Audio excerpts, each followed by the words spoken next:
roll. Mr. Roach? Here. Mr. Haynes? Here. Mr. Bowers? Here. Mr. Hale? Here. Mayor May? Okay, we do have a quorum present. First item of business is citizen comments, and this is the opportunity for folks from the public to make comments. And what we do is we allow up to 5 minutes to be extended up to 7 if needed for folks, but the city attorney will keep the clock and will let me know when the time is up, so we'll try to give you a couple second warning, so please try to do it as concisely as possible, and I'll just, if someone here has comments, they'll just raise your hand and I'll recognize you. Okay, you'll do, okay. Go ahead, sir. You don't, you can just state your name, but you don't have to put your address or anything like that. Stand anywhere special? That's fine, sure. Shannon McGahee, you say state my address? No, Okay. you don't have to. I wanted to make a comment on the nepotism rule that were kind of being changed and in place and under the scope of being changed. I know my daughter-in-law had tried to apply for a 911 dispatcher position, and I know the changes that are coming down the line state that family cannot work in another family closely or another department closely related. I disagree with that. I'm just saying I disagree with that on several different bases, because there is no written policy in place right now for that, and for the fact that how would you ever carry on tradition in any way, whether it be police, fire, anything, if any kid ever wanted to follow in their father's footsteps, you could never do it. On top of that is with the nepotism rule that's already in place, if there's an issue with nepotism currently, in which I don't know, I don't sit in your all shoes, I would think that it would be a matter of enforcing the disciplinary actions that are needed to take care of that, and also maybe cracking down on the hiring policy to make sure that a candidate that is not qualified, family or not family, cannot get into that position. I know police, I know fire, some departments have done that. You know, you go through a severe testing process, you know, to make sure that a qualified candidate gets into that position, because we live in a small town. This is Frankfort. It's not Lexington. It's not Louisville. Your work opportunity is not very broad here. You've got state government, city government, you've got factories, you know, and a few little odds and ends here and there. So, I mean, unless you go outside of this town, but for a candidate who wants to help come back, I work currently for the fire department. I wanted to come back and help my community. I didn't want to go help Georgetown. I didn't want to go help Lexington. I didn't want to go help Louisville or anybody like that. I wanted to help serve my community that I grew up, that gave to me. I wanted to give back. My children, and let's just go beyond my children, nobody else's children will have this opportunity if their family is already currently in that position or works with a closely related department.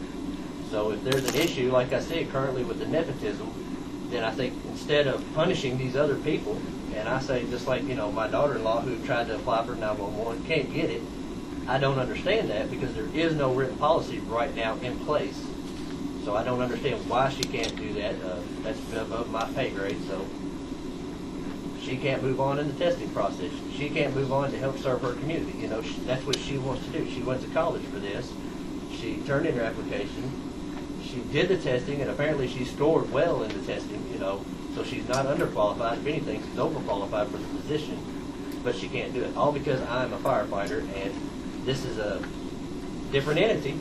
But yes, you know, when you look at the scope of it, how closely do we really work together? We work together over radio communications, you know, so I don't know how that would ever affect one another, because, you know, we do not see each other. We don't, you know, work side by side. I would never be her supervisor, and the written policy, the city ordinance that's on hand, I think covers it very well. You know, you cannot work underneath of another family member, or they cannot be your supervisor. So I just wanted to voice my opinion and say I'm totally against that, because it would be taking away tradition. And if, you know, one of my family members ever chose to, even though I'm in the fire department, if they wanted to go be a police officer, they can't do it if this new policy passes. Like I said, you know, how can you serve your own community, and, you know, basically you're telling this kid, hey, go to another town. Isn't that taking revenue away from your town too? It's another tax-paying citizen for the city of Frankfort. And, you know, I would think that would create some hard feelings, you know, when a lot of family members try to stand up there and push their children, you know, say, hey, better yourself, and then when you have a written rule here that says, hey, here's a great opportunity at the city, but I can't do it because Dad or because my uncle or whoever, I don't know how the new policy will write, can't do that. And, you know, you're just taking that opportunity away from them and just sent them up the road somewhere else to do it.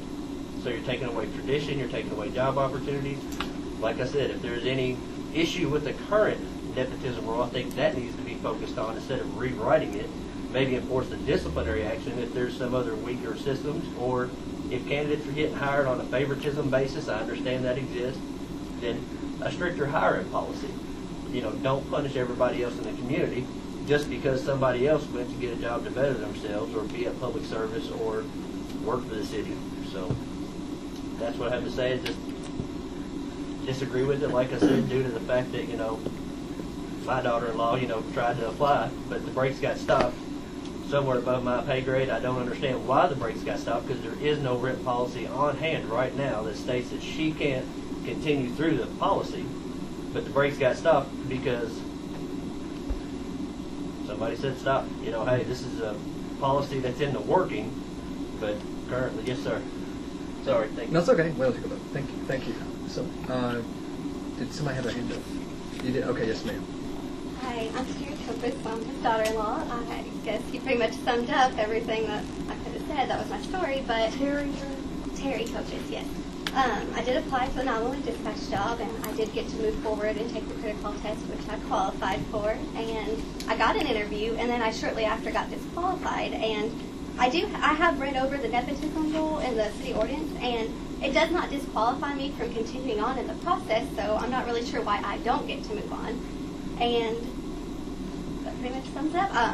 My husband, he served in the military for a few years. I've made a lot of sacrifices, and I've sacrificed my education, I've sacrificed my family, and I don't want to make any more sacrifices because of who I'm married to. So I would be honored to move on. Sorry. So, thank you. Well, but so I just appreciate the ones who called me back that I have spoken to, and appreciate your whole time. So thank you. Oh. Thank you so much. Did somebody else have their hand up? Oh, yes. I'm sorry. I'm sorry. Go ahead. No, Okay. mine's unrelated. I told her I wouldn't really say anything, but I just want to say I've seen this woman for about... Would you mind saying your name? I'm sorry, I'm Craig Copus. Okay. He's her husband. I know. I just, Yeah. just need for the record. Just want to say I've been with this woman for about 5 years, and I can say that it's her burning passion to help people. And she doesn't view this as just another job. She sees this as a career opportunity, and she doesn't want to have to move to another city just to go after that.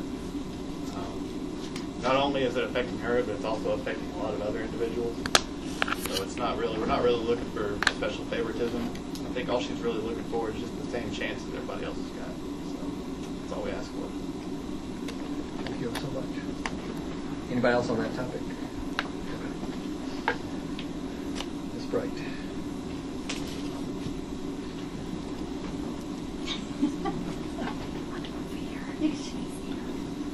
My name is Fanita Bright. Some of you may know that I live at the corner of 3rd and Logan Street. I brought my neighbor Amanda Wash. I'll try to share my time with her unless you want more time. So last week, Amanda and I both woke to discover that all of the large trees on our block, by the way, my house faces 3rd Street, but my husband and I, own 4 properties in the 200 block of Logan Street. 3 of which we have put our investment into renovating and renting. All of the large trees, except one, which is grossly deformed from being topped so severely, were being cut, denuded, cut to the ground. There are no shade trees left on our block of Logan Street, correct? Correct. It looks like a war zone. It looks like a war zone. That kind of destruction to a community invites crime. We have spent, my husband and I have spent almost 20 years trying to make our little section of our community viable, productive, and beautiful. If you walk down our street, you can pick out which properties we own. To wake up and see all of the trees cut was like a slap in the face. What Amanda and I would like to know is, what are your plans now? We have already talked to the city arborist. She says there are no plans. There are only plans to cut, but no plans to replace. At least until next fall. That's a whole year away. And then only if there is a grant involved. And she said right now that does not look hopeful. So we are looking at a denuded street that we invested in that now looks not very inviting, with no hopes given to us that those trees will be replaced. So I am wondering what the city is going to do about those trees and the sidewalks that need repairing, that we were told would be repaired, and what will be the timeline for that. And Amanda, you might want to address the fact that you know you have shade for your home. I'll give you the rest of my time. Well, you can use, it'd be easier just to use new time. Right. Okay. All right, fine. And you've got a minute or two longer if you want to keep going. Yay, because then I can tell you that I already know that other neighborhoods have had trees cut and those trees were replaced. And they were given the option of which trees to get replaced on their streets. We would like the same. We just want fair replacement of the trees.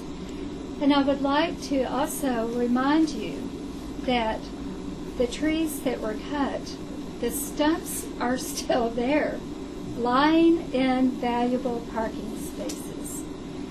The street looks like nobody cares because there are cut logs lying where cars should be. The logs show minor decay. I don't see a reason why 4 trees with minor decay had to all be cut in 1 year. Oh, you said the time was up? I'm sorry. Right. I'm sorry. You know what I thought you were Oh, saying? Like I'm you needed to sorry. talk. You were going to tell me something like about it because this is the first I've heard about it. And I thought you were going to say, "Let me tell you what." Okay, sorry. Okay, my time is up. Thank you. And so Amanda might want Did to. we ask Ms. Bryan? I mean, if she wants to answer a question, she doesn't have to, but she can. I don't mind. Okay. Go ahead. Ms. Bryan. How long have the logs or stumps been in the street? They were cut last week, all 4 of them in 1 week. So, or so they've about been, a 1 week period. okay, so they've been there about a week. Uh-huh. Okay. I have a question. Did you get a notification from anybody to put None. the flyer? None of the property owners that we have talked to on that block received notification. We were shocked. I was awoken. Close enough. You woke up. To the sound of the tree just behind our house being cut. That was my first notification. What kind of trees were there? Ash? No, I think they were a mixture of trees. I will say they were inappropriate street trees. They were far too large. They needed to be cut. That is not the issue. They did not, however, need to be cut all at the same time in the same year. With no We would notice. like to have them replaced. We have been given no hope of the city replacing them. And I will say that after having served on the tree board for so many years, I do know already that the city does have a little stockpile of trees that they can replace them with. Well, we'll find out. We'll get more information. I don't know. Jim McCarty, do you know? Do you have anything in our tree? Well, we do have trees at the city county nursery that we use to replant. I don't know exactly the street trees. You should have been notified. I don't know why. I was about to say, because we had made it very clear that There are no letters. that was supposed to happen. Anytime there were going to be trees cut down, that they were property owners were to be notified in advance. That would have been nice because that would have given me time to tell somebody, please don't cut all of our trees within a week. I mean, And I didn't mean to pick. I didn't mean to sound like that. I Street just- trees really isn't under the Parks Department, but the arborist does work in the Right. parks and takes care of the park trees. We'll have to see where the lapse is, but that's just Public Works. the street trees are under the Parks Department. We do have trees in the city county nursery that's been growing. We planted. I know 3 of the trees on that block, actually the city planted 4 of them. 1 of them got cut when it was still like a diamond or that big. Why? I have no idea. One other thing, were they around power lines or anything? Was it, because I don't know if this was plant board. It could have been the plant board if it was power lines. It would Because have been the plant board. because our folks are supposed to notify. We made that very clear. They all are under power lines. So it could have been the plant board with a private contractor. So that's what I'm saying. I didn't know anything They about probably it. would None of us knew. And they all have been They usually don't called. take them down, though, do they? Don't they usually top them? They usually just cut them out of the line. They don't take them all the way down. That's what I mean. These are I believe to the it. ground. We'll figure it out. Yeah, thanks. Sorry for the. But can I shock. just add, I was walking that street campaigning today, and we talked that day, and you can walk down the street, and you can go to one property, this is so cute, and then this is so cute. Come to find out, Vanita and Mike have done those, so they put a lot of money into bringing that street up. And I think that the city needs to support people that do that, because they're doing a lot of the work that would fall to us if they weren't doing it. And you can go and you can pick out which houses belong to them because they look well kept, they're attractive, and you and I wouldn't mind living in them. So I think it's important that we don't, it's almost like a slap in the face to have citizens doing that kind of work, and then for the city not to show some respect and notification, and then to say we're not going to replace those trees, because who wants to invest in a street if that could happen? So I think that we need to do something to help those citizens out that are trying to make Frankfort better. I think we all agree with you, but we're just trying to make sure that we're not sure the city did that. But we will look into it. Thank you. And try to make sure that. I would so appreciate that. It's very discouraging. I invite all of you to come look at Oh yeah. that block now. Ms. Thank Walsh, did you want to add anything, or is that? My name's actually it's Amanda Dunn.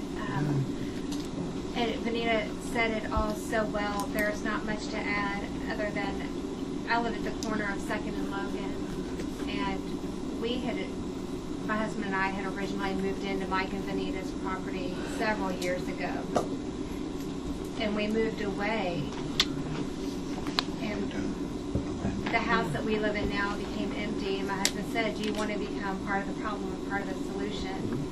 And I was wholeheartedly, I want to be part of the solution, and I know how hard Mike and Vanita work to make this area nice, and we wanted to help, and it's like a slap in the face. Plus, my electric bill is outlandish already, but that is all of my shade. So, thinking about my air conditioning in the summer next year, over the winter, I don't think it's that big of a deal, but in the summer, to have all of the south heat on the house, it's very discouraging. And to have the sidewalks all buckled up from the trees that were improperly pruned to begin with, I feel like it could have all been avoided if maybe people were educated on how to prune the trees or place the appropriate size trees. And it just kind of makes me want to move out of downtown Frankfort. Our public works deputy director is telling me that not aware of any city project that has taken place, so it may have been a utility. I don't want to blame somebody that doesn't need to be blamed, but we'll find out and let you know. But the trees that the city cuts down, our process is to notify homeowners that the city is going to be pruning or removing trees. Then we'll take the stump out, and the city will provide a list of so many trees that would be appropriate for that location, and let the homeowners choose which tree they may want in front of their property, even though it's on public right of way. That's the city policy. So it sounds like we need to find out exactly who cut these and what the reason was and why people weren't notified. But I thought we had that agreement with the plant board too, that the plant board would also, before they went on somebody's private property, they would notify them. But maybe If they weren't on their property. I was going to say, so it might be that they thought that since it was right of way, and it could have been they use a contractor, and maybe the contractor didn't follow protocol. Who knows? Well, and it's a mess, and there are strange people coming and parking their vehicles in front of my car with my children outside, taking logs, and it's uncomfortable. It's uncomfortable, and it just looks like a war zone. It's horrible. And I Because that's not the way wouldn't the city. mind. Well, let us get all the facts and then see what we need to do. Well, and like this same scenario happened over on Belvoir, and it took a while to figure out, was it city, was it plant board, because whoever he called blamed the other one. So I think, like, if it is plant board, they need to notify Tim so that we're prepared to answer those questions, to know who's doing it, because it took a while to figure out who did it over there. I called here, I called the plant board, it took a while. Nobody's claiming it. So I think communication is always nice. Well, thank you. I'm sorry for the inconvenience and the problem. We'll find out, and you will find out exactly what the next steps will be. Thanks for calling it to our attention. And I'm sorry, will somebody let us know? We will. Good. I'll call you tomorrow. Tomorrow? Great. In fact, our Parks Director and our Public Works Director, our Deputy Director here, they did. I just have a feeling it's. Our internal policy is that any tree that we would recommend for removal in right of way from the Forest Department to be vetted through the city arborist. She puts eyes on every one and says this is a good tree, this is not. It's been that way for a couple of months now since she's been on board. So to hear this is sort of sprung up in the last couple of weeks that 4 in a row, large trees, that's very surprising. We had a separate citizen come in this morning, which is what I was mentioning to the mayor, who mentioned that the plant board casting blame and we will root out the problem. The plant board was through South Frankfort recently in the last couple of weeks, topping trees to get them out of utility lines. The same complaint about the logs and the parking spaces was what he was mentioning, which would sort of clue me in on that. But we'll follow up and absolutely. And just so you know, the city policy is we do not top trees. We prune them or remove them. If it can't be pruned properly, it's not going to get topped because it's very destructive. Plant board doesn't have a lot of choice.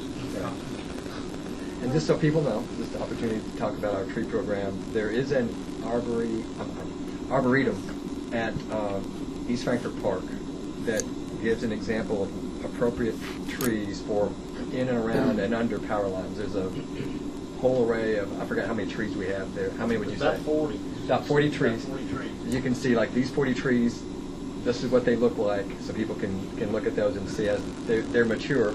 Yes. Mature trees. So they say this is how big they're going to get and how wide the canopy is. So we do have that program. The city's involved in it. So you can go out there and look at those and see what we have available. But the staff will come there. It's regrettable sometimes when those things happen because those cannot be put back. All right. Anyone else under citizen comments? Yes. Go ahead. Hi, my name is Donna Hecker. I'm with Walk by Frankfort. Just a couple of things I wanted to mention. One, a very big thank you to Chief Abrams and his police department, our police department, for police escort that they provided for a bicycle ride we hosted a week and a half ago with the Grand Theater.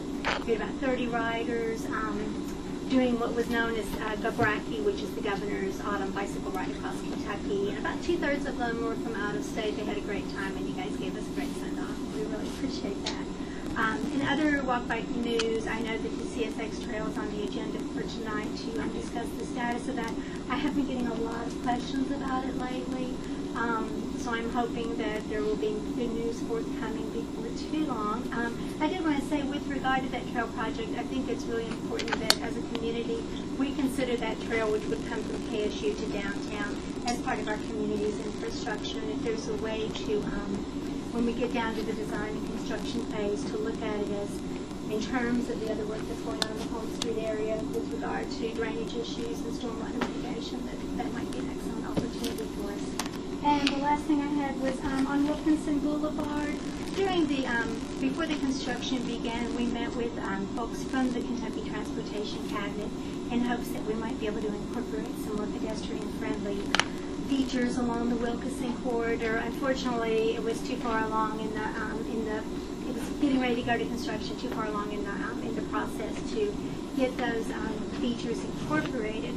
But now that it's put back together, they did say that they would revisit the Wilkinson Boulevard area and do a traffic study on traffic counts, pedestrian traffic, that sort of thing.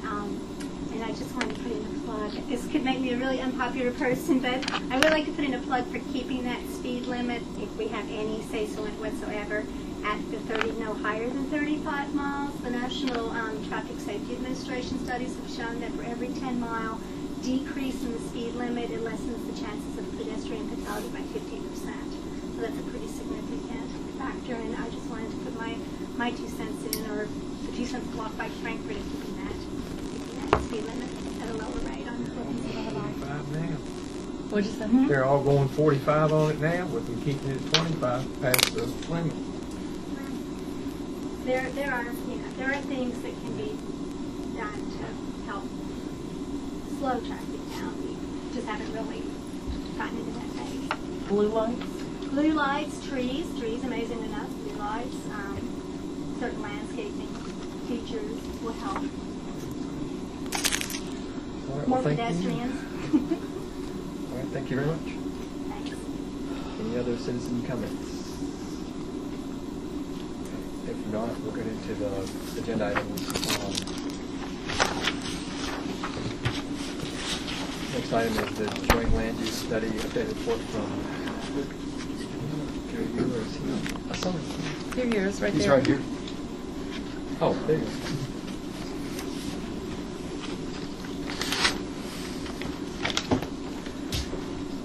Thank you all for coming. Hello, thank you. The joint land use study, I thought I would start off with a brief explanation of what it is. The joint land use study was done by the Planning Commission, the City Commission, and the Fiscal Court agreed to allow the Planning Commission to be a sponsor.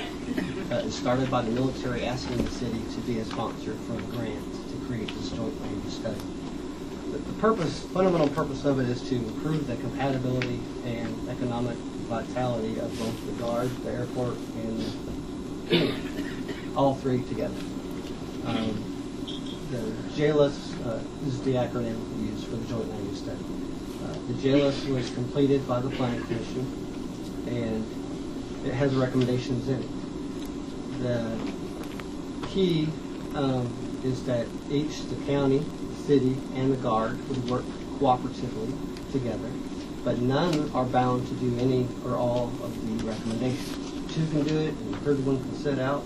None of them can do any of them, or we all can jump in and do all of them. So one of the first steps was to create an implementation committee, and that's what the JLS implementation committee has been created by the Planning Commission. The last meetings we've had, last few, unfortunately, I wasn't able to attend the last one. I had a sick child, so I do apologize. But essentially, there are a lot of questions from the citizens. I'm sure you all are getting a lot of questions. The staff has been deliberately vague in answering those questions, and I'd like to explain why we're deliberately vague. It's all based on hypotheticals. The questions are, if there's an zoning overlay, airport overlay district, will it devalue my property? Well, the implementation committee is tasked with making the recommendations. So staff is reluctant on answering what we believe the task force that the committee's going to answer, and vote on. It's a recommending body to the planning commission. So we're trying not to step on certain toes, and also depending on what that overlay district becomes, there are 7 categories of that district that it talks about in this JLUS. The first one makes sense to me, and it's at the direct end of the runways, and it's like 1,300 feet. It doesn't affect private property; it affects our golf What did course. you say? End of runways? Is that what you said? Yes, it's That's what you the said? actual Okay. term. And I prepared a memo, but I didn't have it. It's almost done. That's okay. But the more I get involved in it, the more I think I ought to add to it. So I wasn't able to finish it. But I have some recommendations with that. This runway protection zone is what the first section is called. And that's like a no-brainer, makes sense. It's a short distance. It's predominantly public property. And obviously we wouldn't want a 3-story structure right across Juniper Hills from the entrance. The state already regulates what can be built. Unfortunately, it could be done after the fact versus prior. And that was one of the key things that makes sense as far as communication dialogue. The key of the JLUS is communication dialogue, working together with the city, the county, and the military. The military doesn't want its boundaries to impede its security, its safety, nor impact its purpose and mission in a negative way. The city and county doesn't want the guard to negatively impact its citizens that are immediately adjoining it. Prior to the JLUS, there was communication, but limited communication. We didn't know who all the right players were. And from this, we now have key individuals at the guard, at the airport, county, and city that communicate with each other. We know phone numbers and email addresses. The second primary key to me in this is there's a memorandum of agreement that's required. It hasn't been discussed by the implementation committee yet. There was a draft in the plan. That, to me, is really where the rubber hits the road as far as what all 3 agencies are willing to do. And that'll be an interesting task to deal with. And what I would prepare to do, and I'll answer any questions you'll have, but my suggestion is, if you would like, what hasn't happened, what might be helpful, is one of the mayor has suggested that Robert and I do a Q&A to go over the jail. I think that's a great idea. I don't have a problem with that. And Robert met with Seth today over a different topic, so I'm sure, I already talked to Robert about it as well. So I'm sure they brought it up, but we haven't scheduled anything at this time. What hasn't happened is you do not have, I haven't been asked to provide, and neither has Robert, to my understanding. And I won't speak for Robert, I won't speak for me. But you don't have the planning department's, planning director's opinion, recommendations on any of these implementations. We haven't been asked to provide that. We were part of the creation of this plan, but we weren't a voting member of the JLUS committee that implemented it. And so it might be helpful, at least for city commission's purposes, to know where your director stands. Yes, this puts me on the spot, but I don't have a problem going through each one of these recommendations and telling you what I see as a pro or a con or as my own recommendation. It would be my recommendation, not the city's recommendation, but just as a planning department. What I think about it. Now that opinion may change based on public input and collaboration with the other agencies and the implementation committee itself. But initially, I've gone through all of it, and I do have opinions on 99% all of it. What I would, if I was asked today, what I would recommend. So if you provide that to you. I would like. Yeah, me too. Which time frame are you talking about? End of the week, preferably Tuesday would be better, but I can have it by the end of the week. As far, again, it would be a planning director's thoughts, comments on the recommendations. You mean like to sit down and explain it to us, or No, to it'll give be us a the written memo? form. It'll be a written form of each one. Okay. And there's a summary. I did make copies for you all. There's Table 6 and Table 7. Table 6, these are other joint land use study. You all should have this. These are not all the details, but this is the closest narrowing that the JLS provides.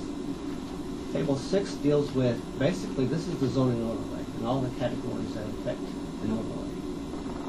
You can have a small overlay, you can have a large overlay. And it can be a comprehensive overlay or a very limited, site-specific, not a lot of detail overlay. But I went ahead and made copies for everybody, and you feel free to pass them around. They should be stapled. Here, you start this one, and I'll start this one.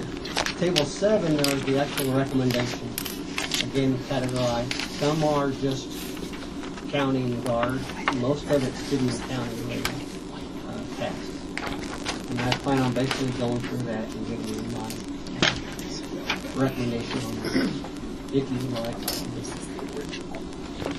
Oh, That's his original. Be happy to provide that to you. I'm sure they would 10 copies. Okay. Rob, did you get one?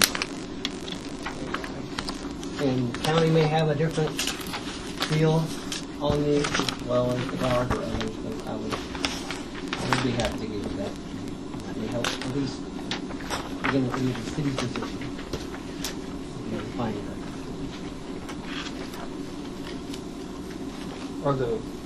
Let's get one quick question. Yes, sir. I've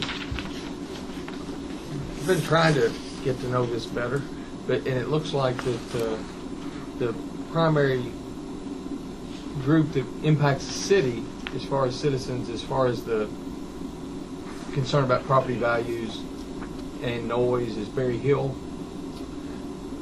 They're one of the large vocal folks.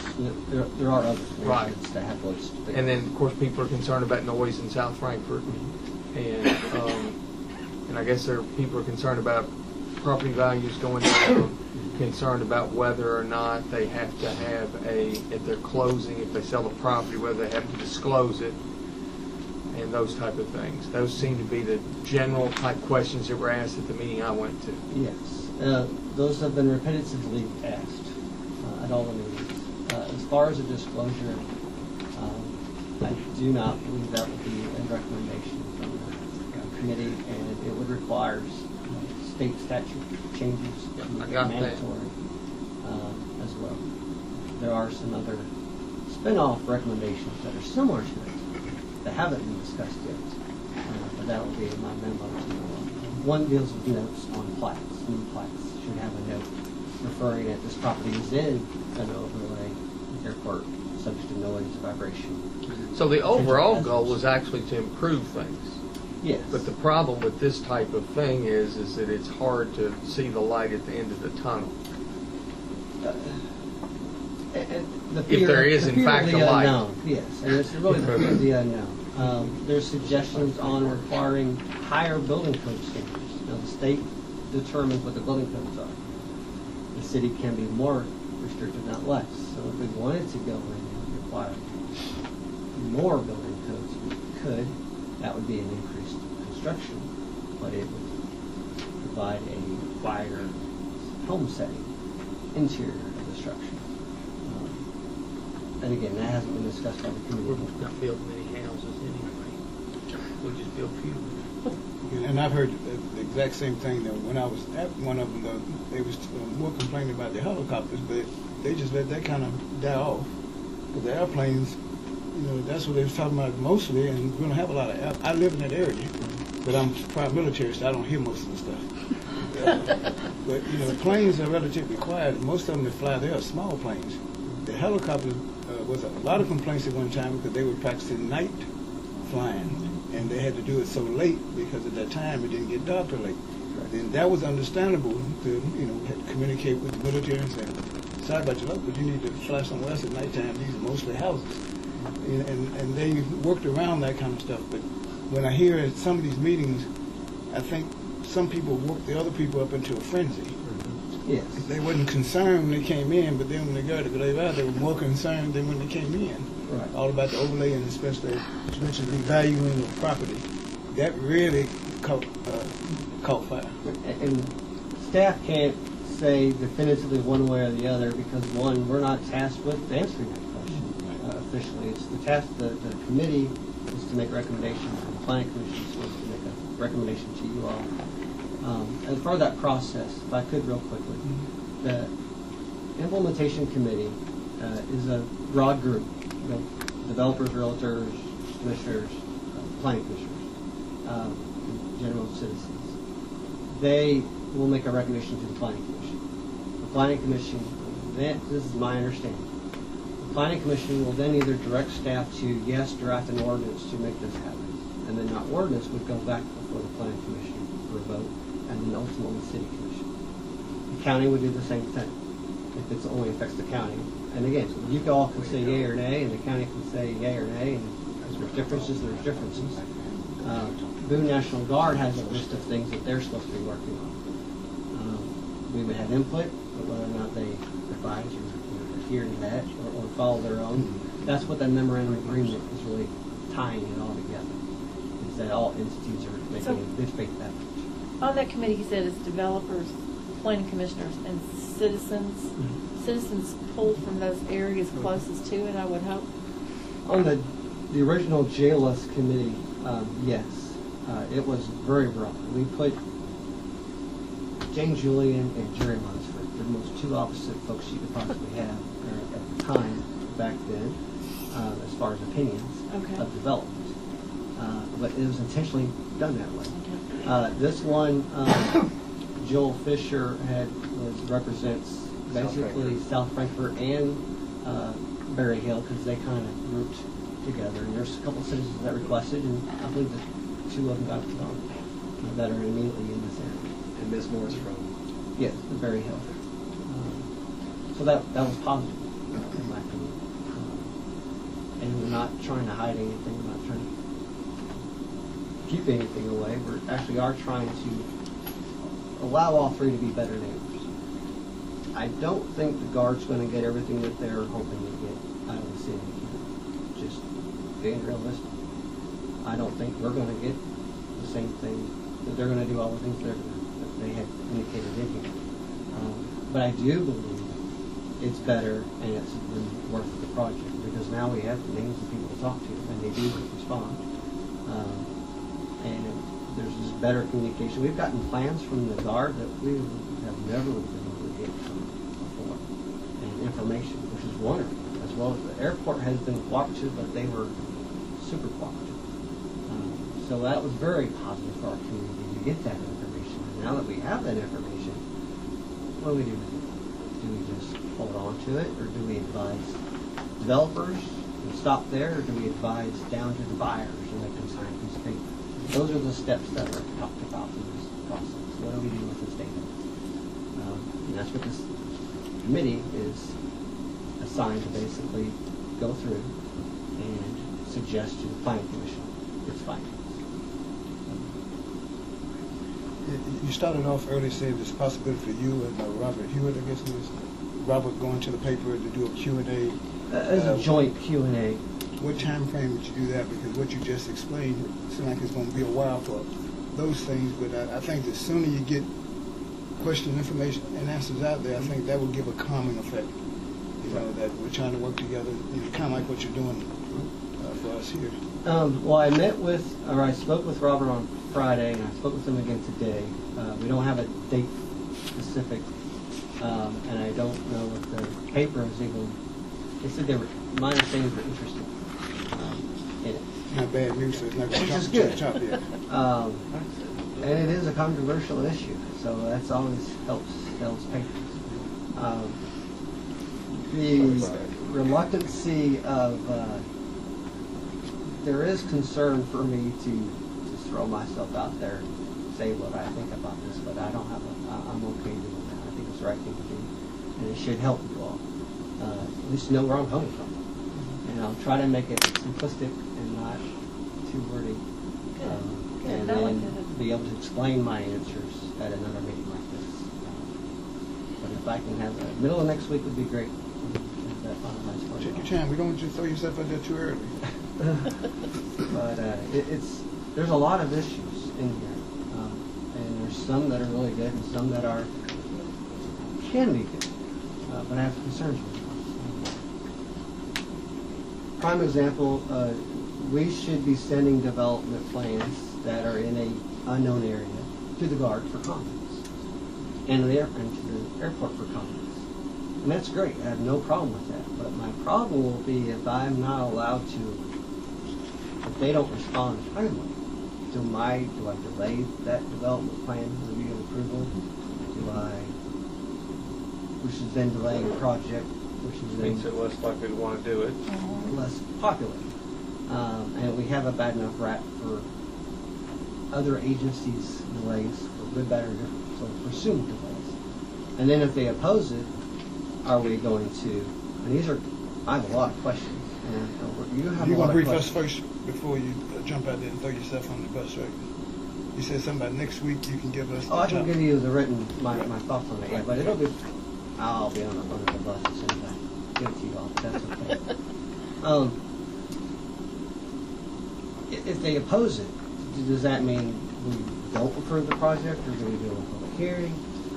Those are all elements that I don't know that this plan doesn't give any guidance for. And that's, to me, part of the memorandum of agreement that is key to that. I wouldn't want to review something and know that my comment means nothing. But I also wouldn't want to delay a project or have to delay a project because I haven't heard from another agency. So those are some of the keys the details that I would like to work out through the committee and through the agencies. And I'm positive about it. I don't foresee a problem with that example. Well, the reason I suggested that the two planning directors sit down, we had a meeting last week with Houston Wells over at Fiscal Court. We just ran into each other. We were talking about it because he was at the meeting before, and I would just mention that it would be a good thing for our two planning directors to put information out to people to try to alleviate most of their fears that a lot of things were being, I hate to say misinformation, because I don't know if anybody intentionally did that from the private side, but people got some things that weren't actually correct, moving around and got to neighborhood groups, got them whipped up into a frenzy, and people were scared about the overlay district more than anything. And other people were afraid that the dangers of the helicopters flying over their neighborhood and the sound, there's some concerns. But to have our planning director and the county planning director do something in the media, whether they do a Q&A type thing or they write something up and put it out, at least we can put it on our website and our Facebook page to let people know, sort of like, here, these questions with answers about this process, because it's still going to require going to the Planning Commission for the Planning Commission review, which will take a while, and then those have to go to the City Commission and Fiscal Court, and we could disagree with what the Fiscal Court wants to do. So it's going to be a lot of public information before it even gets finalized. And to be sure that we were putting out information that we have as a city, and I know I have, and you all have too, concerns about what the public wants. But I've personally met with the Adjutant General numerous times on other issues, and we've talked about the helicopter flights and the aircraft flights, and they've reduced those. And they have reduced those before this even came up. This was just last year. Somebody talked to me about helicopter noise, and we talked about that with General Tanini and the folks at the Guard, and they've reduced those flights. So some of the flights that they're seeing are not coming from Boone Center. They're coming from other aircraft that are coming into this area, and communication is being sent to those other agencies that are sending aircraft in to comply with requested flight paths and heights. So we've seen a big increase in that, and plus the new Lakota helicopters that the Guard has, those are much quieter.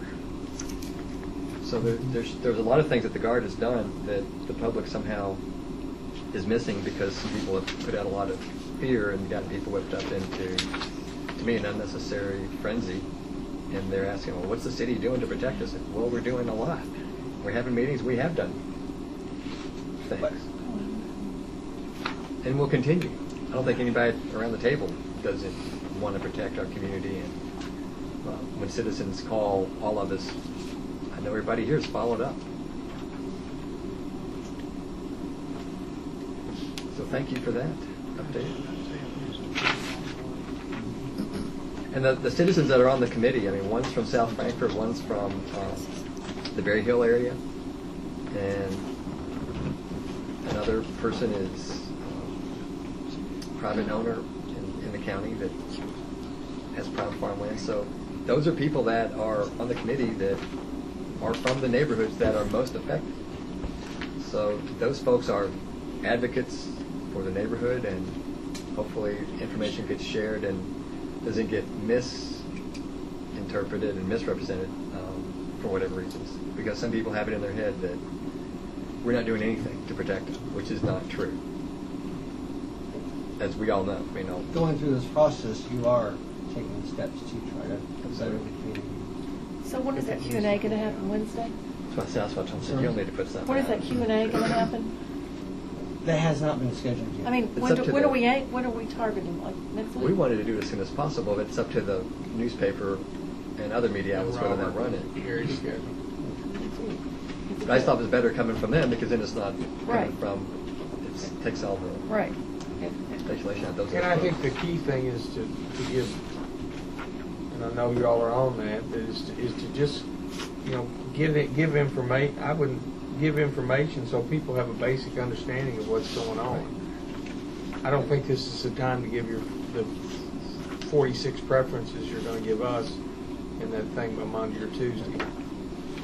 Yes, and I anticipate the Q&A being general, not real specific, because again, we can't answer what the committee may or may not do because they have money. It just allows the community to know more about it. This is a topic that's confused people, and I'll be honest, I'd be one of them that'd be in that same line. So, well, I think what was in the paper a week ago Sunday, was it? Yeah, that talked about the overlay, and I when I read that, I thought, okay, it's almost like a done deal the way it was put forth there. So I think it was confusing for people. And they're not tied together. What's not tied together? I'm sorry. Disclosure notice isn't tied to an overlay. You don't have to do one. You can do one or the other, but you don't have to do both. That's right. And they're not exclusive. So you choose not to do them. The disclosure notice, you can still have an overlay. It just won't include the disclosure required. And that was kind of in there, kind of perceived. Right. How about that? Okay. Well, thank you so much. Thank you. Look forward to hearing more. YMCA membership cost sharing for city employees. Kathy Fields.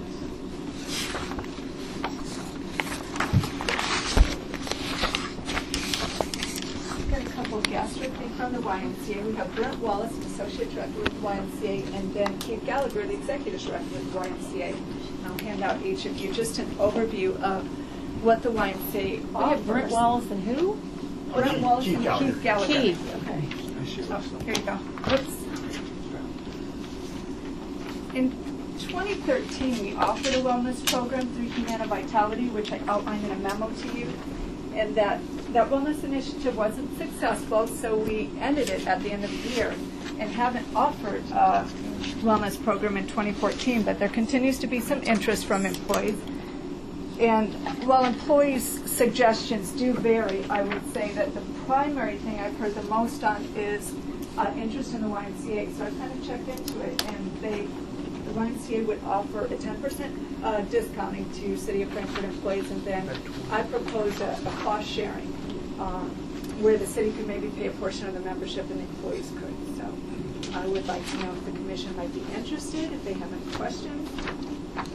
Well, what are we doing with current memberships for our employees At Active Fitness? Active Fitness? At Active Fitness, we don't have an active contract with them. We are on a month-to-month basis, but Active Fitness actually owes the City of Frankfort money, so we haven't made payment till they're caught up.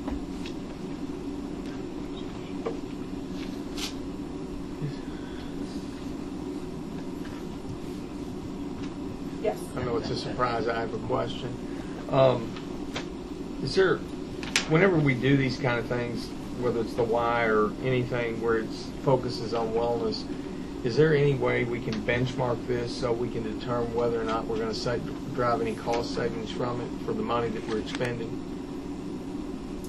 I haven't seen really hard-line numbers where you can make a direct comparison of this person's exercising regularly, this is reduced health Well, even if it couldn't be costs. individualized, could you look at it collectively? Is there any kind of numbers that you can start? I think some of the programs we're offering now, like the YMCA Diabetes Prevention Program, you can really see some impact in those. So you get a hard number on cost savings, insurance cost savings wise, it'd be difficult. But overall, you can see some health improvements for employees. A number I've heard thrown out is 3%. Have you heard that number as well? I've heard if you've got a wellness initiative, you could expect to see 3% return. But They've also that's a little bit shown some data that'll. I'm just asking because I read these things where places are having wellness programs, and at the end of the day, they don't know if they've saved any money, and it may have even they've lost money through expending that because employees didn't take advantage of it, they didn't use it enough. There's no connection. So I'm just looking for, as we go down the line with healthcare, where we try to have more wellness in order to save more money, I'd like to figure out how we're going to ever know if we do save any money. Well, we've done. I've been in Frankfort Y for the past 4 months. I've been with the Lexington YMCAs for 15 years. We've done very little corporate wellness in Frankfort. As a matter of fact, this is the only discount we've ever offered in the organization at all, off of membership fees itself. In Lexington, we get approached 3 or 4 times a day by different corporates about this discount. We do a lot of tracking, a lot of data tracking on usage. We offer several different opportunities to do some engagement opportunities, do contests for their employees, their staff. If we're tracking how many calories you're burning a month, we're able to do those type of things. We're able to track usage of each employee, how many usage they're doing a month, sort of thing. There's a lot of data around what we could use. It all depends on what you're interested in doing.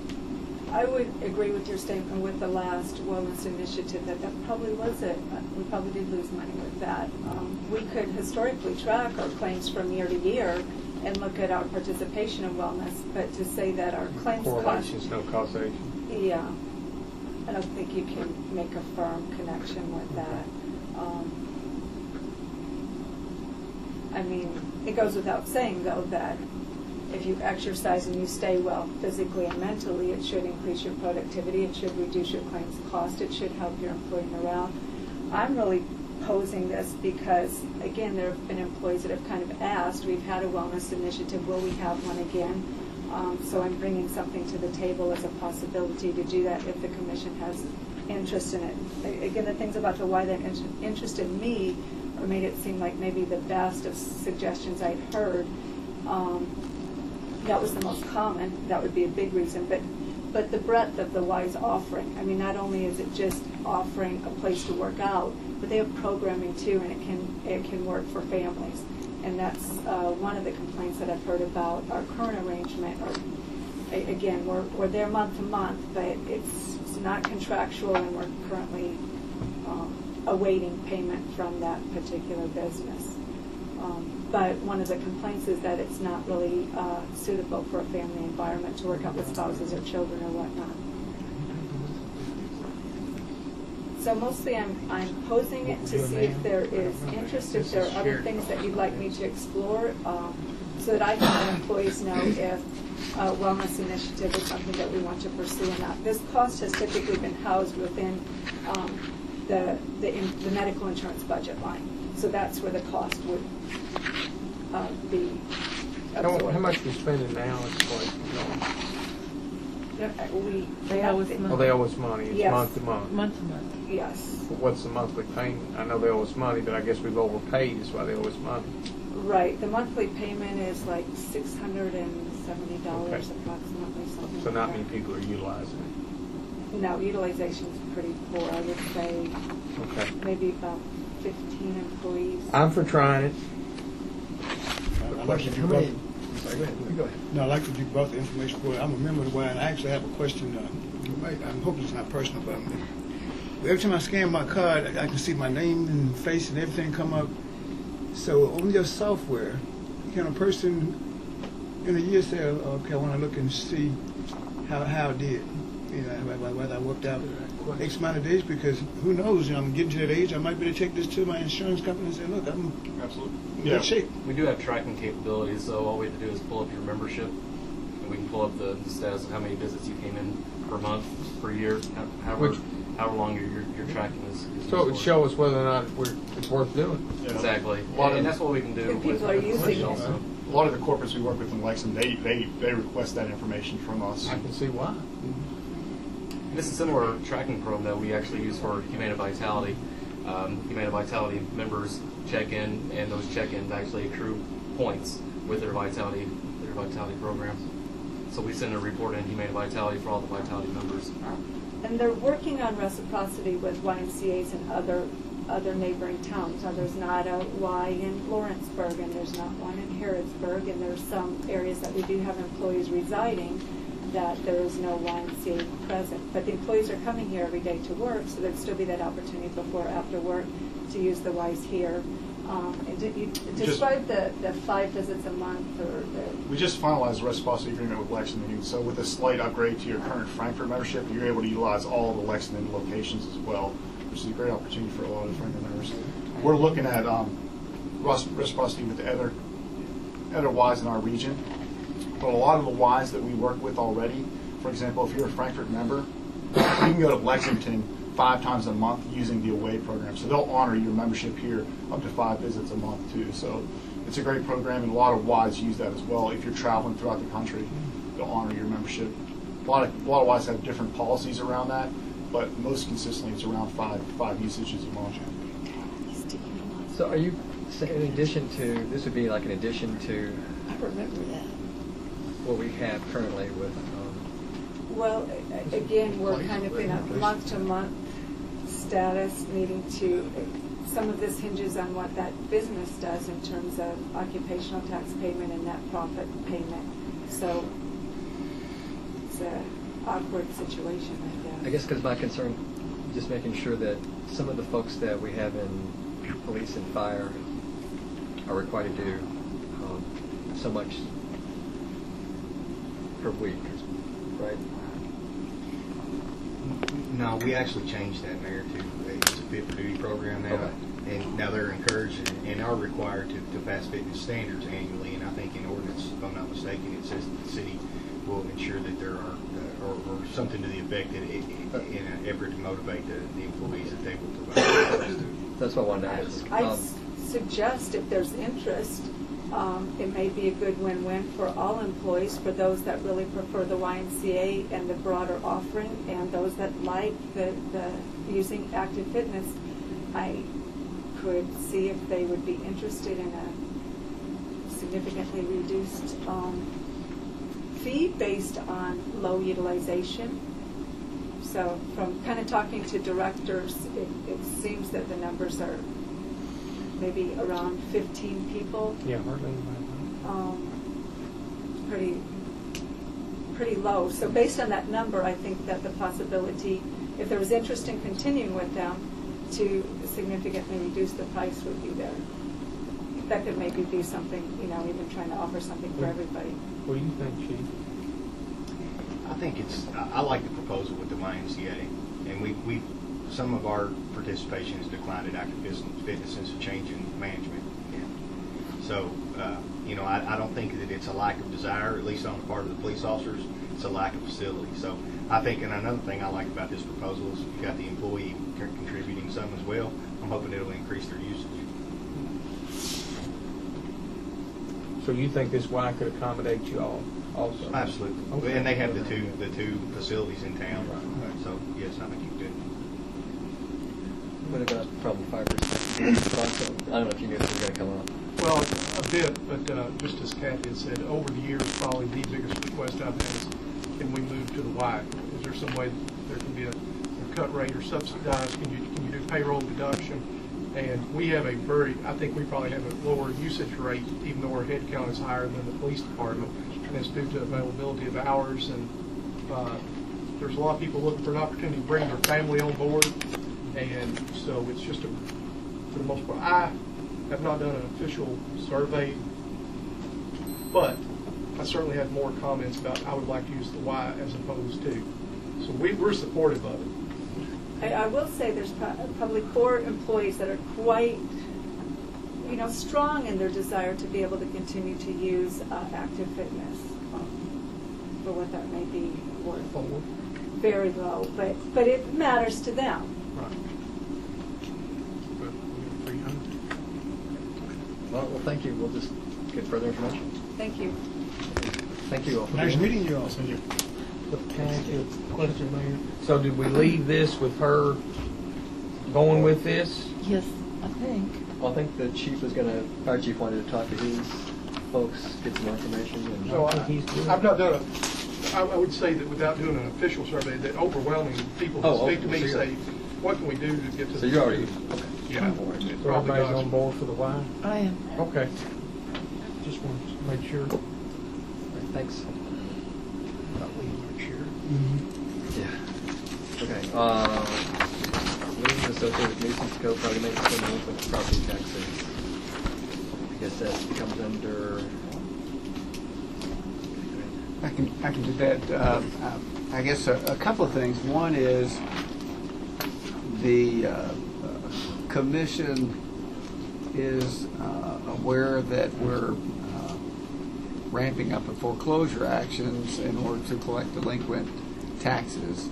And a lot of times the folks that are delinquent on their property maintenance code liens and are the same people that hadn't paid their taxes. So we've got a number of cases where we filed foreclosure actions. We've included a claim for to recover our property maintenance code liens, but of course they are at a different priority level. And so while 99% of our cases we do recover the property tax, that doesn't automatically mean we'll recover the property maintenance code lien amount. Of course, the nuisance code liens, we really haven't taken any action to collect on those yet, just because that's a fairly new process. And I think Commissioner Hale is the only one that wasn't on board when we revised the ordinance to change from property maintenance code program to a nuisance code. And the reason is the nuisance code liens are second only to property tax liens, whereas the property maintenance code liens go way down at the bottom of the priority list behind mortgages. The other thing that we've done is you all have this to vote on at the next voting meeting, is we have prepared this ordinance which will require anyone basically wanting to get any type of license or service or permit from the city to bring current their taxes, fees, penalties, and interest, which would include not only property tax but also include amounts owed on property maintenance code penalties, liens, and interest. So that's the other thing that we're doing to address this issue. I will say that I prepared this and sent it in on Monday while I was out of town last week, and I have not talked with Steve and Gary specifically about this draft. So the draft that's in your book may need to be tweaked just a little bit to make sure that we've covered all those issues. In terms of another thing that we're doing is that we're not the primary filer of foreclosure actions in the city. The primary filer of foreclosure actions in the city are of course, banks or people that have purchased delinquent property taxes from the city, where the same people that owe from the county, where the same people that owe county property tax owe city property tax. So whoever buys those property tax bills will sue both an individual for both. They'll sue them for county tax bills, and then we'll file an answer to collect the delinquent city taxes. So one of the things we're doing is we're going back to look at all the answers that we filed, just to make sure that not only are we seeking to collect our delinquent city property tax, but we're also seeking to collect delinquent property maintenance code liens and that type of thing. So, those are I think just part of the ongoing process to attempt to collect these liens and property tax, and of course one of the other things that's been passed, and I think it's been pretty successful, is this triple tax ordinance that we have seen that encourage many people to come in and enter into payment plans to pay their delinquent property taxes. So that's the update. I don't know if y'all need any more information than that, but we're certainly working to address the situation. Any I don't know if questions? you have anything. Okay. No questions? It's a shock, but no. Thank you. Next item is CSX trail status. I may get one other thing. Do you have something? Does this go with it also? Your letter that you wrote up, you cover them all at once? The liens associated and enforcement of liens? Right. Okay, thank you. Right. I'll give my paper back to you. Yes, sir. Thank you. Yes, sir. On the CSX trail status, I sent out an email today indicating that in August I sent a letter to Kevin Hurley with CSX asking him for some additional information. I have not heard from Mr. Hurley. I did call him again today, and I think I've called him previously, but I couldn't testify to it. But I think I called him about that letter previously. So I'll continue to try and get Mr. Hurley to provide information to us. One of my concerns, though, is that when I did speak with Mr. Hurley, he was not aware that the track that we need for the KSU biking and walking trail is up the hill. And then down at the level of Home Street, there's a second track, which is active very rarely. That's where they park the Derby train. And they may use it two other times a year just to park cars for storage purposes, I suppose. And Mr. Hurley did not know that they were using that lower track at all. So he said, well, I need to double check something on that. So I hope that the fact that they still use that lower rail bed does not impact their willingness to sell us the upper trail bed. The other thing is that I've met with the surveyor a couple of times to get him to go ahead and get us a plat of the specific property that we need for our trail, and we need that plat not only for purposes of attaching it to the deed to show what property the CSX would convey to us if they did it voluntarily, but we also need that plat if we want to take action to exercise our right of eminent domain. And I talked to the surveyor the week before I, or maybe it was 2 weeks before I left on vacation. Then I talked to him again this morning. He said he'd get me that plat either the latter part of this week or next week. The delay was he had to go back out and set some additional pins out there for his survey. So anyway. Can I ask you a question about the survey? One of them you shared with us, it covered way more property than we were even looking at. So this survey is going to put it closer to what we actually. I believe it's 30. This survey would be the property. It would show that the property we're taking is actually 30 feet wide, plus the extra property that's on the south side of the trail bed. And the reason why we're taking the property on the south side of the trail bed, which is just a little piece, is they don't want to convey us this 30-foot wide strip and then have to maintain just a little bit of property on the south side. The property on the north side really is the larger piece of their property. Okay. Rob, I think at July, or of course, I've bugged you about this for 18 months, I think. I believe at the July or August meeting, you had suggested to wait on eminent domain and try to work through the process. How much longer do you think we should wait before proceeding? I think you ought to give, let me send to CSX the actual surveyor's plat and say, please call us back within 2 weeks, otherwise the commission wants me to move in another direction with respect to obtaining the property. If that's okay. Any objections? Sounds good. And I also realize that most of this isn't your deal on however long we've been talking about it, that they're slower in Christmas, and we've had, the biggest problem we've had is having them even respond. Railroads are traditionally very hard to get to move fast to do anything. And, that's just they own the rail bed and we're asking them for something. And they've got other business, railroads are... They're busy right now. They're really. lean. They're doing well. That's right. They operate very lean, and so I'm sure Mr. Hurley probably handles rail trail issues throughout the country. Gotcha. Thank you. All right, thank you. Next item, end of agenda is going ahead on the agenda to discuss. Next item, I guess, would be staff reports. I have just one question on the agenda. It was just the summary of the garbage.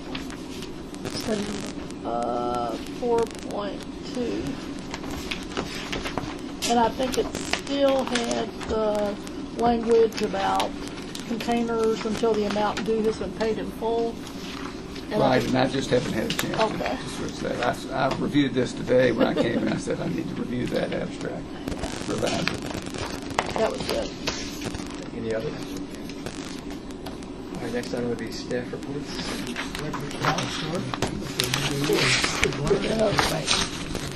I've got 4 items that I'd like to add to the agenda. One is, as members of you know, we've had some odor issues in the Blank Acres. Our consultant and our contractor believe they've got a solution to that, so I'd like to add that to the contract to get them going. Well, I'm for that. To resolve The that odor, issue. are you talking about the odor over there? Yes. Okay. Yes. And then there is a balancing change order for our Home Street project that actually just kind of takes care of some loose ends. There's another one. Ozonia is the company that we purchased our ozone system from, and we've got some repairs that we need to do, so we're going to have to do some work with Ozonia. That'll be a sole source since nobody else can work on their equipment. And then a contract with Duke Street Control to add somebody to their continuing services contract. We've got a 5-year contract with them to do some loop control, so we'd like to add some more money to their contract. There's no objection to that. Public Works. Other than the clarification, we do have one item in there that's the ceilings and lights upgrade for City Hall and Bridge Street. That's blank right now. We have a presumptive winner. We still have a recommendation letter yet from the architect. The presumptive winner is 60% to the next highest bidder. There's a band in the middle of several, and then one that's about twice as high. And we wanted to check with them and make sure they understood fully what their responsibilities and actually all the plans, but we don't think there's going to be a problem. When can they start?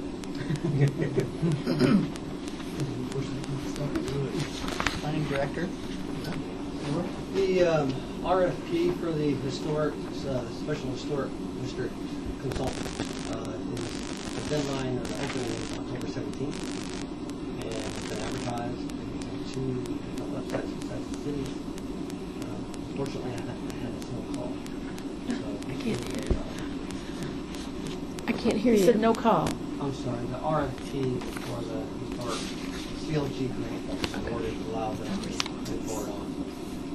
The bid opening is the 17th of October. That's what I'll let you know. Hopefully we'll get some good quality consultants. Finance Director. Community Relations. Grants.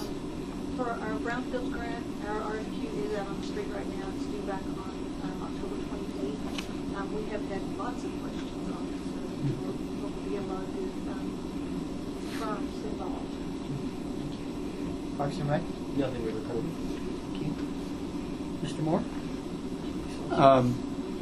I've drafted the ordinance and forwarded it to the city manager and to the Humane Society concerning a pilot program for feral cats. And I didn't know if you all wanted to look at that at the November work session before we put it on the voting agenda, or whether you want me to go ahead and send it to you all now and look at it at the voting meeting in October.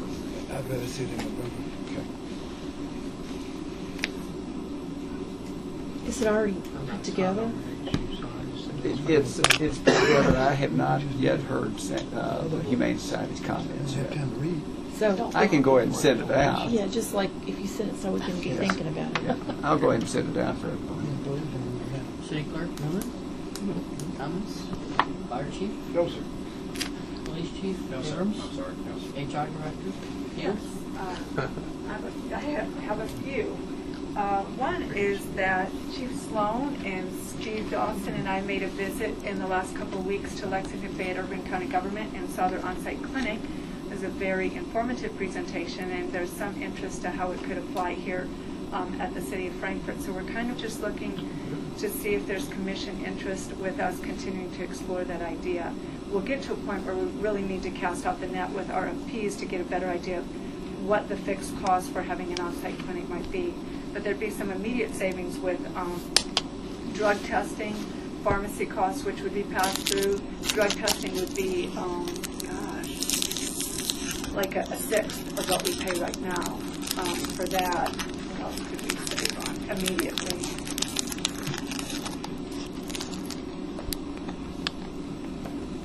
Oh, flu shots. We're getting ready in October to do flu shots. That cost is significantly lower through an on-site clinic as well. So there could be some immediate recovery of cost. But it really hinges on where a fixed cost would land. We may have the clinic open for 3 days a week, depending on how many employees use it. If we're not getting enough employees to come and do like doctor's visits there, then we would have fixed costs for that on-site clinic, and then it would not be successful. So, is there a so you're still exploring whether or not it's worth it financially? Yes. And so you're wanting from us to know whether you should explore it further. That's where we're at. Before we get in too deep with time invested, we're just wanting to know if the commission has interest and is supportive of the concept. Let me ask you one other question. Have you checked to see, or y'all checked to see if there's a way to have a joint clinic? In other words, that would serve city, county employees, or Frankfort Plant Board employees. In other words, a way to get more volume in there so that it makes our fixed, doesn't hurt us as much with high fixed costs. We have more volume, we can pay for it easier. That would certainly seem like a possibility. As it's been discussed right now, the thought was that before we invite neighbors in, we'd want to get it running pretty well. So I maybe understand that, but I'm just thinking that. I think ultimately we would have interest in going that direction because that could be a great win-win. It could lower their cost. It could help to expand the hours of the clinic, and reduce cost all the way around. So if it takes off, that's something that we'd want to look toward. I'm for exploring it. Explore. Okay, sounds good. One of the things, though, that I kind of liked about it was they'll tell you up front this is what it's going to take to run it 1 year. They'll tell you up for what? You know up front what the cost would be for 1 year. The fixed cost. Let's say it's $300,000, whatever it may be. If there's not one person that shows up, that's what the amount is. If they keep it full from, they can tell you this is how many hours you plan to keep it open, this is how much you're going to have to pay, this is what your cost. So it's a fixed cost. And it's really moved employees in their organization from the typical 2 and 3 plans to plan 1, because it's all on, they move over there. Look, if I have the sniffles and I have this or that, I can go there and get what I knew I needed anyway. And I'm out, I'm back to work. It reduces lost work costs. And the real sleeper was the prescription drug cost. It was really, it appeared to me like they were probably saving as much on prescription drug costs as they were. They've got a nice organization, but it's because it's pass-through cost. Those employees are receiving the prescription exactly at cost with no markup because they're making their money through their fixed cost just to have the clinic. So you would know what your worst-case scenario is. If nobody uses it, That's your fixed cost. That's your worst case Yeah, loss. that's good. So you can only get better from there. You can shut it down if it doesn't work. Sure. I mean, if And then I like the, Or I have like fewer the, days a week. I don't like the partner idea. Yeah, we've got a lot of A other lot. governmental entities we could tap into. I also wanted to ask permission to add a couple items to the consent agenda. One is our Kentucky League of Cities property, auto, and liability insurance renewal, unless you've mentioned that already. Tim, did you? Okay. So that's that was kind of a late coming item. If I could add that to the consent agenda, it's just the annual insurance policy renewal, and then a few personnel items. One would be resignation we just received that isn't on the agenda. You've gotten, that's David Williams, and then request to add one conditional offer for a patrol officer. Those are a few things if I could add to the next agenda. Okay, no objection. That's it. Just under my report, very quickly, just wanted to mention that the November and December voting meetings are the same What week is- as Thanksgiving and Christmas. I was So thinking if the about that. commission wants to look at I want to other come that options, week, actually. that's fine. No, I'm teasing. Okay. Doesn't affect me, sir. Monday doesn't affect me. We can send availability to. I mean, I'm fine with the 24th. Anybody here not fine with it? It's November. November? I'm fine with it. Okay, there's one. But the next, what's the other one, Lee? December is, it would be the 22nd is a Monday and Christmas is on Thursday. I'm okay with that as well, if everybody else is. I'm not sure. Okay. Why don't we just wait then and let For everybody. December, I'm good for me. Well, you know what, we could just move it up a week earlier, right? You could either have it So you don't have- and if the election don't go well, I'll be on vacation. Sorry, strike that last bar. I'd be fine with moving it to the 15th if people want to do that. I'll be honest with you guys, I'm fine with the 22nd, but I probably don't know enough about what I'm doing in December to tell you. Okay, we can wait. Thank you, Ms. Dawes. All right. Any old Besides, it might be. business? I got one, but I'll wait. I'll go last. Are we old business? We're on old business. You go ahead. Yeah, this is going to come out as a question and a comment because something came up and it was very well. The stormwater, I've got all the information as far as from this one company. Do we have any other options, other places? Because I know it's going to impact the budget that are coming up. And I want to be, if things go well, I want to be part of the proactiveness of saying, I've heard comments. But when can is that going to be the only option we've already received? I want to know when. As far as the engineering assistance, Right. it's the firm that we have worked with since day one.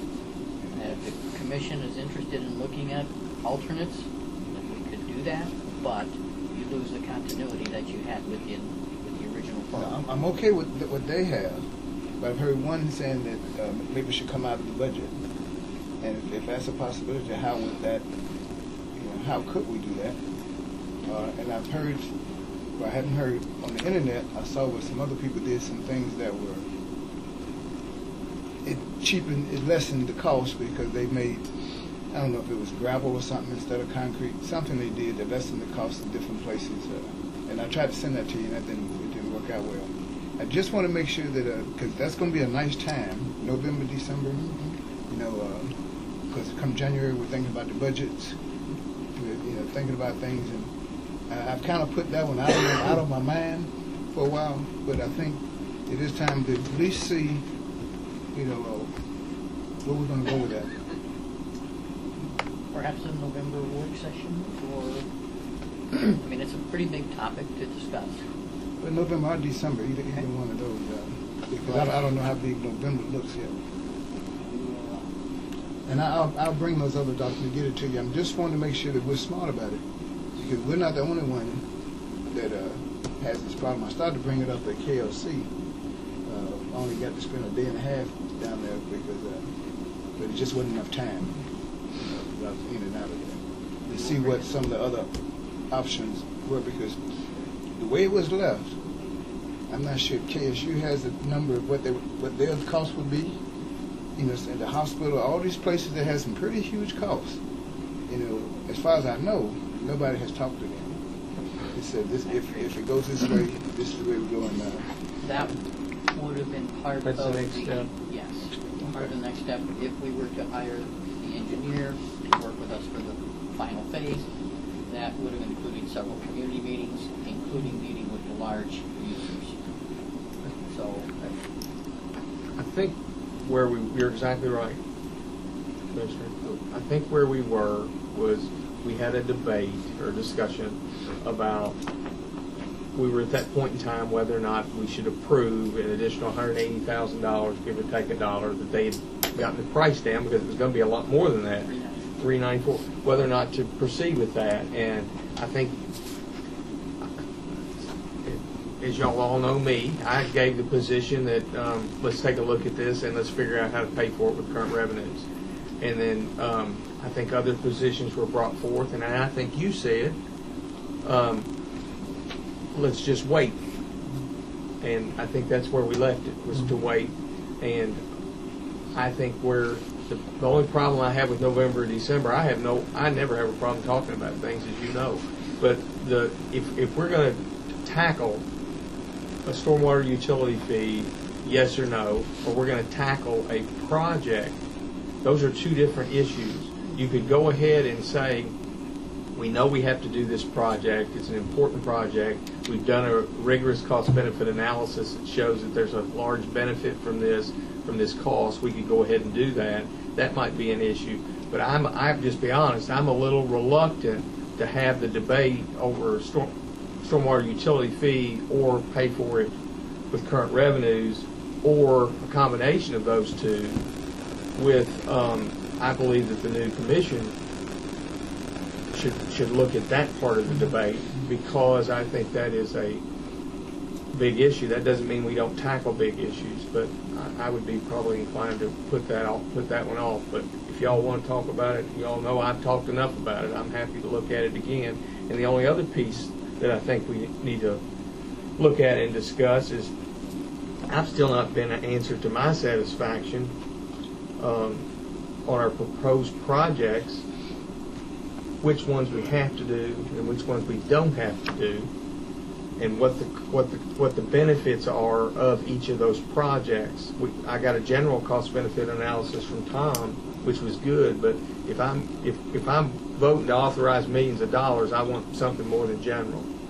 I want to make sure that we're not spending $200,000 to fix a $100,000 problem. And I understand that, Commissioner, because my push is not to make action in November or December. My push is just that we look at some information. Okay, I'm all for it then. Right, because I agree that it's going to take the next commission and probably their whole term. But it's got to start somewhere. Where we're looking at budgets, we're looking to see, because we don't want to wait. And I'm not seeing the real report, that tells you this is what's due by this date. I've heard it, and I've got the numbers that what the committee. But I think we're getting at that point about January 2015 going forward. We have to start. To say, okay, if they would come in and say, what have y'all done? You can say, well, this is our plan. We've done X, Y, Z. It just always said we haven't gotten that far, but we're looking at the model from Idaho. I'm just making that up. That somebody has something, we're looking at something. And I just felt like that's one, because I'm sure the other commissions have the same thing. On my back porch, you have boxes of stuff that haven't been completed, and that's one of them. The stormwater's in there, indoor recreation center's in there. Anything that's still pending goes in the box. But this one has the EPA on it. I guess it's called the EPA. You have the EPA on it. That one gives me a little bit more tickle than one that just says my neighbor's not going to like me because I didn't get a pool. That one, I can take not being liked, a couple of days. But this one, I don't want to be in jail. Well, I think you're right. So I support it. I'm all behind talking about it in November. I think the other thing I'm uncertain about too is I think it's maybe Derek can correct me, I think it's an MSR4 plan. Yeah. And I'm still sort of iffy about whether or not we have to do that. And if we do have to do that, when we have to start doing that. Somebody started, didn't it? MS4? Yes, sir. MS4, our newest 5-year contract, if you will, with the federal government through the state EPA through it. It begins next year. We will be refiling for our new 5-year master contract. Yeah, I guess. What we say we're going to be doing, it's kind of hard to answer the question because it sort of relies on what we say we're going to do in that 5 years. We sort of set those boundaries. The state hasn't, as yet, sit down to tell us what those regulations and rules, what they're going to be tracking, what they're going to be monitoring. That's what I It's mean. sort of up to us to say what we're going to do and what not. And so that would determine how much you spend. We would need to this year. Okay.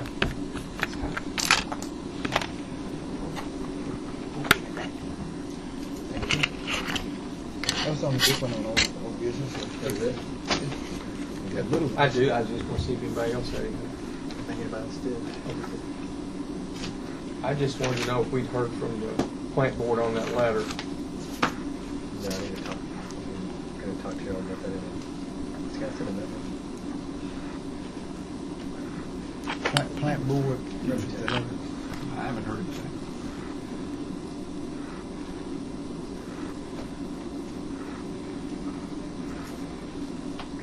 Any other business? What about new business? Okay. I had contact with a person on Buttermere Hill, and they have done a little petition on the possibility of connecting Payne Street with Signal Ridge. And I made copies of you all of the petition. Oh, no, maybe I'll pull it. This is the original. So you want to get their city clerk there with you? And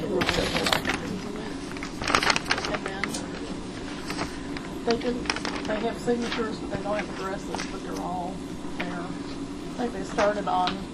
They just started them all. Yeah. I think there are like 40-something houses up there, and this represents a little under half of the houses. And then the city manager has this map that shows the area that would need to be connected. And so basically what I'm asking is just for us to look at it and see the feasibility and see if it's something that is possible. In the city manager's email today, he mentioned that the engineer had looked at whatever the street is, the name of it that goes up the hill, and there was some problem with that. There are some subgrade issues. That's in regard to, I thought he called it Buttermere. Yeah. I'm beginning to fail and lean toward Taylor. So there are some issues that will have to be addressed, not with regard to the connection, but certainly for that neighborhood. They want it connected. Yeah, and if it can't be connected, if that's not feasible, there used to be a stairway that went down the side of the hill that connected where people could walk down it onto Taylor Avenue. And several years ago, I think there was an accident that ran into the steps and damaged part of the steps. Yes, ma'am. About 80% of it has been removed or has degraded over time. Okay.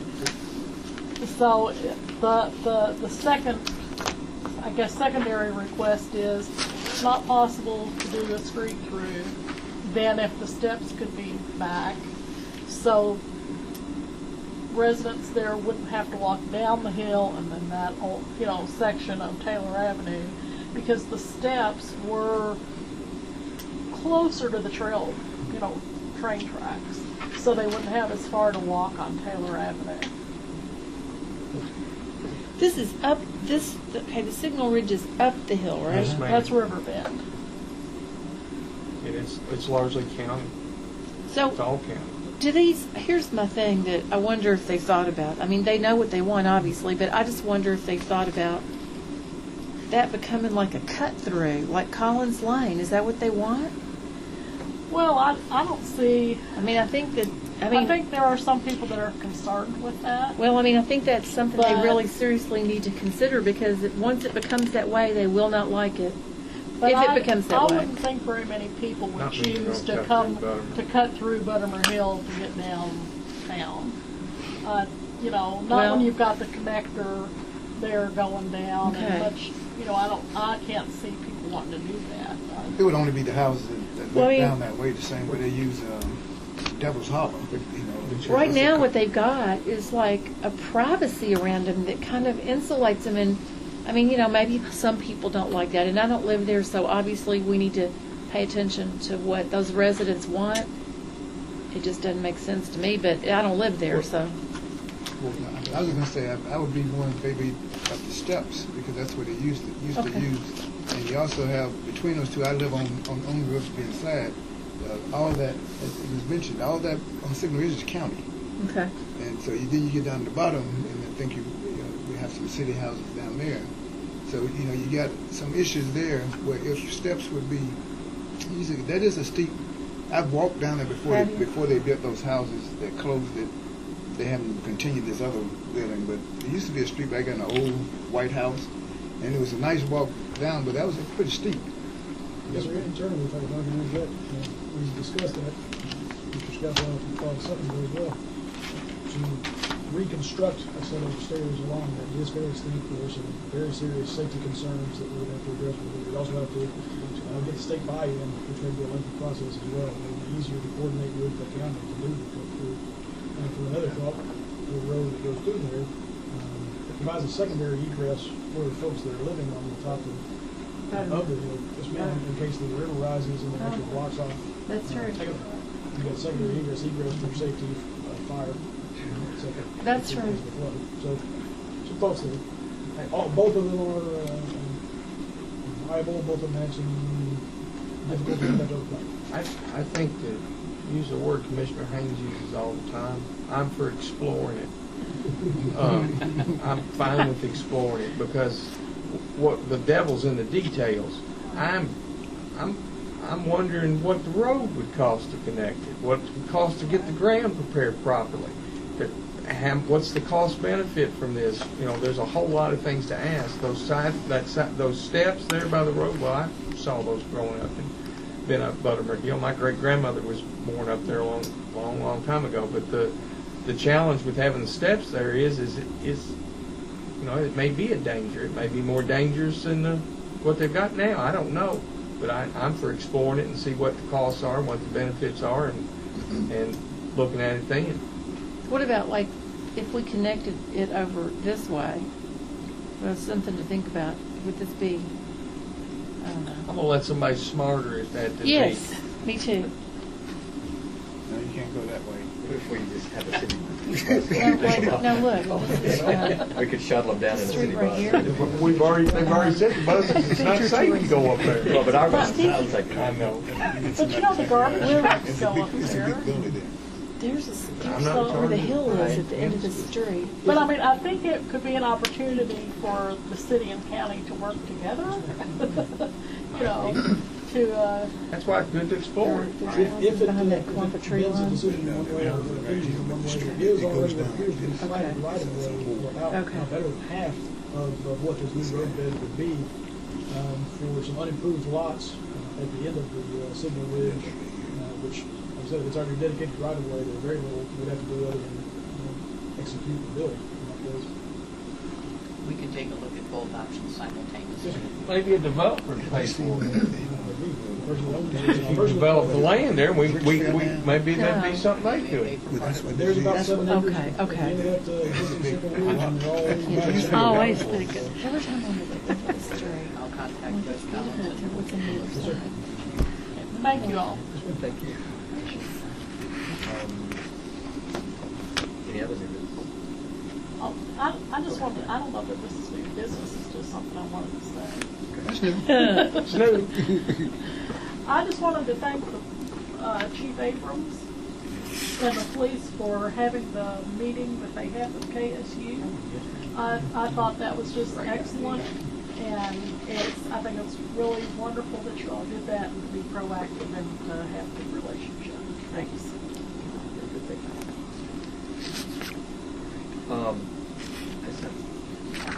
Okay, can I do a quick personnel thing? Because I need to ask, there's something on the agenda to do. It would be 61, 810, sub 1 sub F, under personnel. Do you want to do a closed meeting?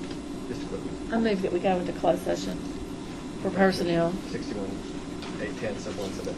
Whatever you just said, yes. Commissioner moved by Commissioner Bowers, Second. second by Commissioner Roach. All those in favor, say by saying aye. Aye. All opposed? Okay, how's that? Be quick. Got one more left. Can we run And you out? need the